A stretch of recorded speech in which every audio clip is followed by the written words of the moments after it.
Welcome back after the break. You can imprison a man but not an idea. जो जद्दोजहद होती है, खासतौर पे एक तहरीक की तरह जब लोग आगे बढ़ते हैं और खासतौर पे अपनी आजादी के लिए जब तगोदौ कर रहे होते हैं, तो उनको कैद में डाल देना, उनके खिलाफ मुकदमे करने से ये तहरीक रुकती नहीं है। कल हमने देखा कि यासीन मलिक यकीनन कश्मीर की तारीख के लिए, कश्मीर की जद्दोजहद के लिए एक बड़ा अहम दिन था क्योंकि इंडियन जुडिशरी की तरफ से इसका फैसला आना था और उनके लिए एक दफा नहीं बल्कि डबल उनके लिए जो लाइफ सेंटेंस की अनाउंसमेंट हुई, यानी 2 दफा उम्र कैद, ये यकीनन एक सियाह दिन है भारत की जुडिशल तारीख का। ऐसा कहना है वजीर आजम शहबाज शरीफ साहब का कि ये जो फेक डेमोक्रेसी का और अपनी जुडिशल सिस्टम के हाई हैंडेड होने का, हाई मॉरल स्टांस लेने का दावा करती है भारतीय हुकूमत, आज कल वो धरे के धरे रह गए।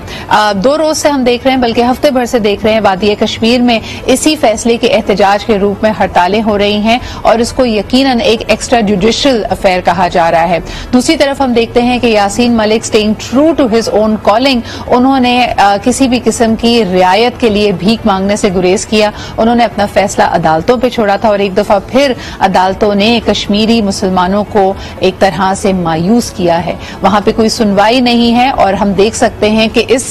पर्टिकुलर फैसले के बाद वादी कश्मीर में खास गम गुस्सा पाया जाता है, पाकिस्तान की तरफ से भी। और पाकिस्तान में अपने कश्मीरी बहनों और भाइयों के साथ हमारा जो यकजहती का इजहार है, वाले से हमने देखा कि कल तमाम ही लीडर्स ने इसकी मजम्मत की, चाहे शाह मोहम्मद कुरैशी साहब हों, PMLN के लीडर्स हों, सभी ने कहा कि इस फैसले के ऊपर नजरसानी करनी चाहिए और एक दफा फिर पूरी दुनिया की तवज्जो मबजूल कराई वादी कश्मीर की तरफ, जहां पे जबर और बर्बरियत जारी है। यासीन मलिक साहब का भी ये कहना है कि ये जद्दोजहद उनके साथ खत्म नहीं होती। एक यासीन मलिक नहीं, कई यासीन मलिक इस वक्त जद्दोजहद करते रहेंगे, अपने खून के आखिरी कतरे तक करते रहेंगे, क्योंकि उनका अपना हक खुद राय दही, उनका ये महफूज करना, अपनी आने वाली नस्लों के लिए इस जद्दोजहद को जारी रखना। ये जो जबरी हम देखते हैं कि जिस तरह से, बल्कि ये भी कहा जा रहा था कि हड़ताल को अलाउ नहीं किया जा रहा था, जबरी तौर पर दुकानों को खोला जा रहा था, आम जिंदगी को फाल करने की कोशिश की जा रही थी, लेकिन इस वक्त गम गुस्से की तस्वीर बना हुआ है